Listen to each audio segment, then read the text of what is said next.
Students, आज का अपना टॉपिक है रासायनिक अभिक्रियाओं के प्रकार।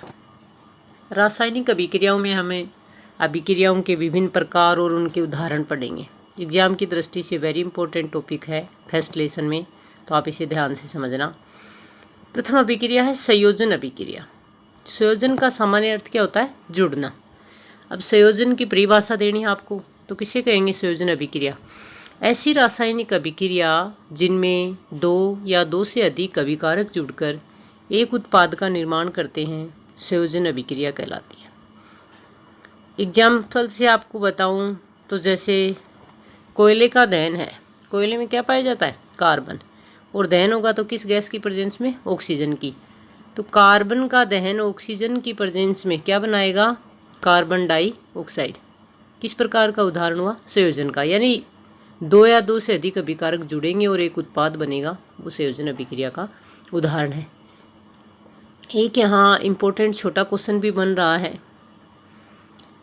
कैल्शियम ऑक्साइड की जल से अभिक्रिया। कैल्शियम ऑक्साइड क्या? बिना बुझा चूना। जो मार्केट से अपन चूना लेके आते हैं वो कैल्शियम ऑक्साइड है, बिना बुझा चूना। घर लाने के बाद उसमें जल मिलाया जाता है, उसे किसी पात्र में रखा जाता है, मिट्टी का पात्र हो या धातु का, उसमें रखा जाता है। उसके बाद उसमें जल मिलाया जाता है। जल मिलाने के बाद जो विलयन प्राप्त होता है उसे बुझा हुआ चूना कहते हैं, कैल्शियम हाइड्रोक्साइड CaOH की होल ट्वाइस। बुझा हुआ चूना जो अपन कहाँ काम में लेते हैं? घर में सफ़ेदी करने के काम में लेते हैं, घरों में सफ़ेदी करने के काम में। आप चित्रानुसार देख रहे हैं कि जो चूना है उसे जल में डाला जाता है तो वो कैल्शियम हाइड्रोक्साइड बुझे हुए चूने का विलयन बना लेता है। इस कैल्शियम हाइड्रोक्साइड का उपयोग हम घरों में सफ़ेदी करने के लिए करते हैं। कई बार यहाँ से जो आपको बॉक्स दे रखा है, इस बॉक्स में बड़ा ही इम्पोर्टेंट क्वेश्चन दे रखा है कि घरों में सफ़ेदी करने के 2-3 दिन बाद उसमें अधिक चमक क्यों आती है। तो आपने देख लिया कि कैल्शियम हाइड्रोक्साइड के विलयन का उपयोग अपन सफ़ेदी करने में लेते हैं, और ये कैल्शियम हाइड्रोक्साइड वायुमंडल में उपस्थित कार्बन डाइऑक्साइड से अभिक्रिया करके कैल्शियम कार्बोनेट यानी संगमरमर चूना पत्थर का निर्माण कर लेता है, जिसके कारण से सफ़ेदी के 2-3 दिन बाद दीवारों पर अधिक चमक आती है। वेरी इंपॉर्टेंट है, बुक्स को आप फिर से समझना कि कैल्शियम हाइड्रोक्साइड के विलयन से आपने दीवार पे सफ़ेदी कर दी, और उस कैल्शियम हाइड्रोक्साइड के जो विलयन था उसने वायुमंडलीय कार्बन डाइऑक्साइड से अभिक्रिया करके कैल्शियम कार्बोनेट यानी संगमरमर का निर्माण कर लिया, और इसी के कारण दीवारों पे अधिक चमक आती है सफ़ेदी करने के 2-3 दिन बाद। ठीक है, वेरी इंपॉर्टेंट है। दो ही चीज़ समझाई हैं, संयोजन किसे कहते हैं। आप सामान्य सा उदाहरण दे के संयोजन को समझा सकते हैं। जैसे अपन ने मैग्नीशियम का जो रिबन था उसका दहन किया था तो मैग्नीशियम ऑक्साइड प्राप्त हुआ था। इसी प्रकार आप कार्बन के दहन से भी बता सकते हैं, या बिना बुझा हुआ चूना कैल्शियम ऑक्साइड की जल से अभिक्रिया द्वारा कैल्शियम हाइड्रोक्साइड का बनना, ये सारे संयोजन के उदाहरण हैं। किसे कहेंगे संयोजन? जब दो या दो से अधिक जो अभिकारक हैं वो संयोग करके एक उत्पाद का निर्माण करते हैं, तो ऐसी अभिक्रियाओं को क्या कहेंगे? संयोजन अभिक्रिया कहते हैं।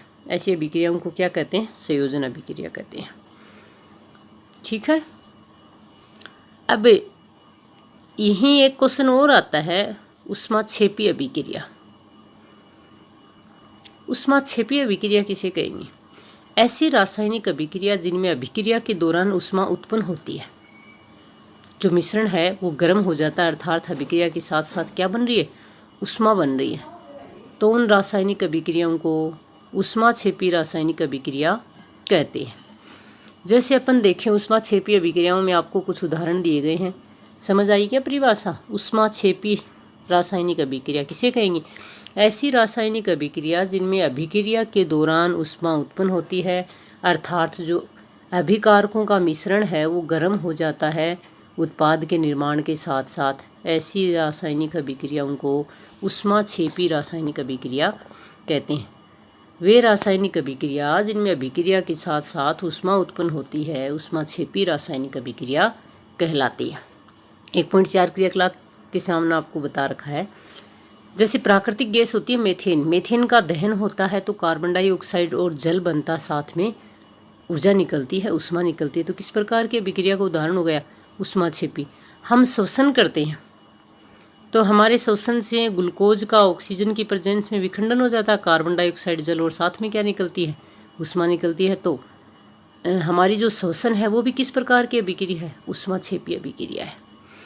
आपने जो भोजन के रूप में कार्बोहाइड्रेट लिया था, ग्लूकोज लिया था, वो ग्लूकोज है कोशिकाओं में ऑक्सीजन से मिलके कार्बन डाइऑक्साइड जल और ऊष्मा यानी ऊर्जा बनाता है। इसी प्रकार से हम केंचुओं द्वारा जो घरेलू अपशिष्ट होते हैं, फल सब्जियों के जो अपशिष्ट होते हैं, उनसे कंपोस्ट बनाना, तो केंचुओं के द्वारा साग सब्जी जो घरेलू अपशिष्ट हैं उनसे कंपोस्ट बनाना, उसके दौरान भी ऊष्मा उत्पन्न होती है। तो ये भी किस प्रकार की अभिक्रिया का उदाहरण है, ऊष्माक्षेपी अभिक्रिया का। अब आप दो अभिक्रिया पढ़ेंगे इसमें, ऊष्माक्षेपी आपने पढ़ ली, इसी प्रकार से एक होगी ऊष्माशोषी अभिक्रिया, आगे आ जाएगी आपके सामने। ऊष्माक्षेपी रासायनिक अभिक्रिया आपके शायद समझ आ गई कि ऐसी रासायनिक अभिक्रिया जिनमें अभिक्रिया के दौरान ऊष्मा उत्पन्न होती है, अर्थात अभिक्रिया में जो मिश्रण है वो गर्म हो जाता है और उत्पाद के निर्माण के साथ साथ ऊष्मा भी उत्पन्न होती है। ऊष्माक्षेपी रासायनिक अभिक्रिया है। प्राकृतिक गैस का दहन है, हमारी श्वसन अभिक्रिया है, साग सब्जी और जो फल हैं उनके अपशिष्ट का कंपोस्ट में बनना भी ऊष्माक्षेपी अभिक्रिया है। ऊष्माशोषी आगे जैसे आएगी आपको समझा दूँगा उसके अनुसार। आगे देखो आप बच्चों, आपको अगली रासायनिक अभिक्रिया दी है वियोजन या अपघटन। वियोजन या अपघटन का सामान्य मतलब होता है टूटना। क्या मतलब होता है सामान्य? टूटना। इसके लिए आपको एक क्रियाकलाप बताया है कि आप कौथन नली में 2 ग्राम फेरस सल्फेट लेंगे यानी FeSO4 लेंगे।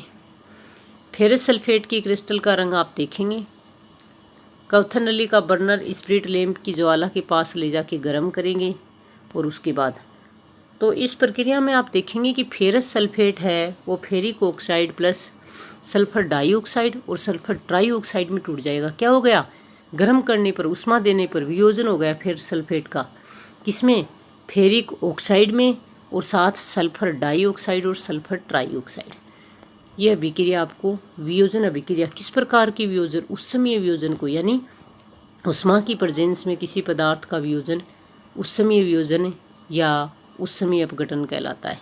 फेरस सल्फेट वाला एग्जाम्पल आप अच्छे से देख सकते हैं। FeSO4 है, उसको आपने स्पिरिट लैंप के सामने उष्मा दी, उष्मा देने पर वो Fe2O3 यानी फेरिक ऑक्साइड, यहाँ आयरन प्लस 3 ऑक्सीकरण अवस्था में, इसलिए फेरिक बोलेंगे। आयरन प्लस 3 ऑक्सीकरण अवस्था में होने के कारण क्या बोलेंगे? Ferric oxide. साथ में सल्फर डाइऑक्साइड और सल्फर ट्राइऑक्साइड का निर्माण हो रहा है। अब यहाँ एक छोटा और इम्पोर्टेंट क्वेश्चन हमेशा पूछा जाता है,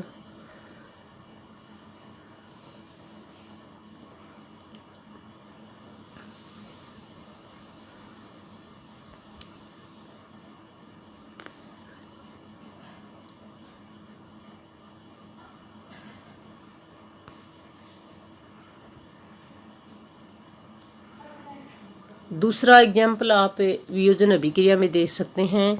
कैल्शियम कार्बोनेट का उष्मीय वियोजन जिसमें कैल्शियम ऑक्साइड और कार्बन डाइऑक्साइड का निर्माण होता है। इसी प्रकार से आप सिल्वर नाइट्रेट PbNO3 का भी उष्मा की प्रेजेंस में अपघटन में लेड ऑक्साइड, नाइट्रोजन डाइऑक्साइड और ऑक्सीजन का निर्माण होना, सारे के सारे किस प्रकार के एग्जाम्पल हैं? वियोजन या अपघटन, और वो भी उष्मीय अपघटन के। तो आपने जनरली पढ़ा क्या है, एक बार इसको समझना। वियोजन या अपघटन ऐसी रासायनिक अभिक्रिया जिनमें एक अभिकारक टूटकर 2 या 2 से अधिक उत्पाद का निर्माण करता है, वियोजन या अपघटन अभिक्रिया कहलाती है। पहली है उष्मीय वियोजन। जब किसी अभिकारक का वियोजन उष्मा की उपस्थिति में होता है तो उसे उष्मीय वियोजन कहते हैं। इसमें आप फेरस सल्फेट का या कैल्शियम कार्बोनेट का या लेड नाइट्रेट का कोई सा भी एग्जाम्पल ले सकते हैं और एक्सप्लेन कर सकते हैं। ये देखो लेड नाइट्रेट के जो विलयन है उसको बर्नर की स्पिरिट लैंप या बर्नर के ज्वाला में रखा है, तो ये लेड ऑक्साइड, नाइट्रोजन डाइऑक्साइड और ऑक्सीजन में क्या हो जाता है? विघटित हो जाता है, अपघटित हो जाता है। ये आपने उष्मीय अपघटन के उदाहरण देखे।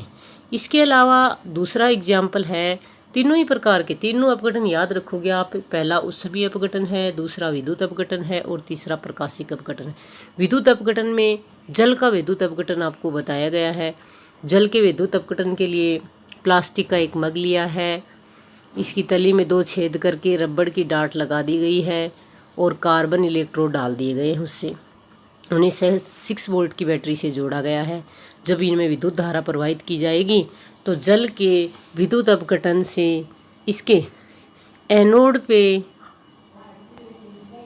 ऑक्सीजन गैस का निर्माण होगा और कैथोड पे हाइड्रोजन गैस का निर्माण होगा। ये जल के विद्युत अपघटन को बता रहा है, जल के विद्युत अपघटन को। यानी H2O विद्युत अपघटन कराने पर H2 + O2 गैसों में विभाजित होगा। O2 गैस कहाँ बनेगी? एनोड पे और H2 कैथोड पे। ये जल के विद्युत अपघटन को बताया गया। इसी प्रकार से प्रकाशिक अपघटन को बताया गया। प्रकाशिक अपघटन में 2 वेरी इंपॉर्टेंट एग्जाम्पल ये आप याद रखोगे कि सिल्वर क्लोराइड AgCl या सिल्वर ब्रोमाइड AgBr, इन्हें सूर्य के प्रकाश में रखा जाता है तो ये Ag और क्लोरीन गैस में या Ag और ब्रोमीन गैस में विघटित हो जाते हैं, जो प्रकाशिक विघटन को बताते हैं। एक्सप्लेन करते हैं। चाइना डिस्क में इन्होंने सिल्वर क्लोराइड रखा था, तो सिल्वर क्लोराइड है वो सूर्य के प्रकाश में सिल्वर क्लोराइड दूसरे रंग का होकर सिल्वर धातु बना लेता है। ये इसका विघटन बताया गया है कि सूर्य के प्रकाश की उपस्थिति में विघटित हो जाते हैं। कौन कौन से? सिल्वर क्लोराइड या सिल्वर ब्रोमाइड, AgCl या AgBr। और जो AgBr है उसका उपयोग श्याम श्वेत फोटोग्राफी में भी किया जाता है।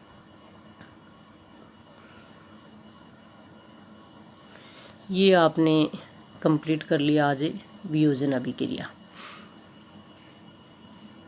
देखो एक इम्पोर्टेंट क्वेश्चन आपको यहाँ पूछा गया है, क्वेश्चन को आप ध्यान से समझना।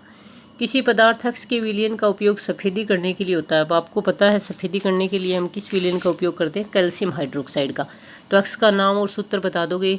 X का नाम क्या है? Calcium hydroxide. सूत्र क्या हो जाएगा? CaOH की होल ट्वाइस। अब